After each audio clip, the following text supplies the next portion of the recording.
नमस्ते दोस्तों, मैं योग्य सिंह चैनल में आप लोग को नमस्ते करती हूँ। मैं अच्छी हूँ, आशा करती हूँ आप लोग भी अच्छे होंगे, स्वस्थ होंगे, मस्त होंगे, अपने अपने काम में व्यस्त होंगे। मैं आप लोग के सामने एक नाच पर के गीत गा रही हूँ।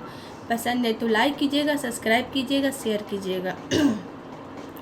बॉम्बे में ले के मकनिया हो पियवा रखे सवतिनिया।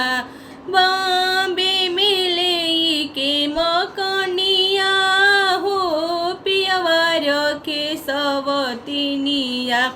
नैहरा में रहीती त मम्मी से कहीती, नैहरा में रहती त मम्मी से कहती। ससुरा में ससुई जोगिनिया हो पियवा रखे सवतिनिया। ससुरा में ससुई जोगिनिया हो पियवा रखे सवतिनिया। बॉम्बे में ले के मकनिया हो पियवा रखे सवतिनिया। नैहरा में रहती त भाभी से कहती, नैहरा में रहीती त भाभी से कहती। ससुरा में गोतिनी नगिनिया हो पियवा रखे सवतिनिया। ससुरा में गोतिनी साढ़िनिया हो पियवा रखे सवतिनिया।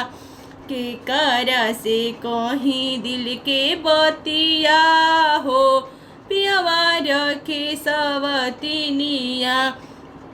नैहरा में ससुरा में रहीती त बहिनी से कहती, ससुर नैहरा में रहती त बहिन से कहती।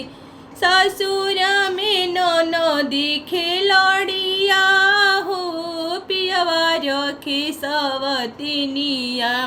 ससुरा में ननदी खेलड़िया हो पियवा रखे सवतिनिया। बॉम्बे में ले के मकनिया हो पियवा रखे सवतिनिया।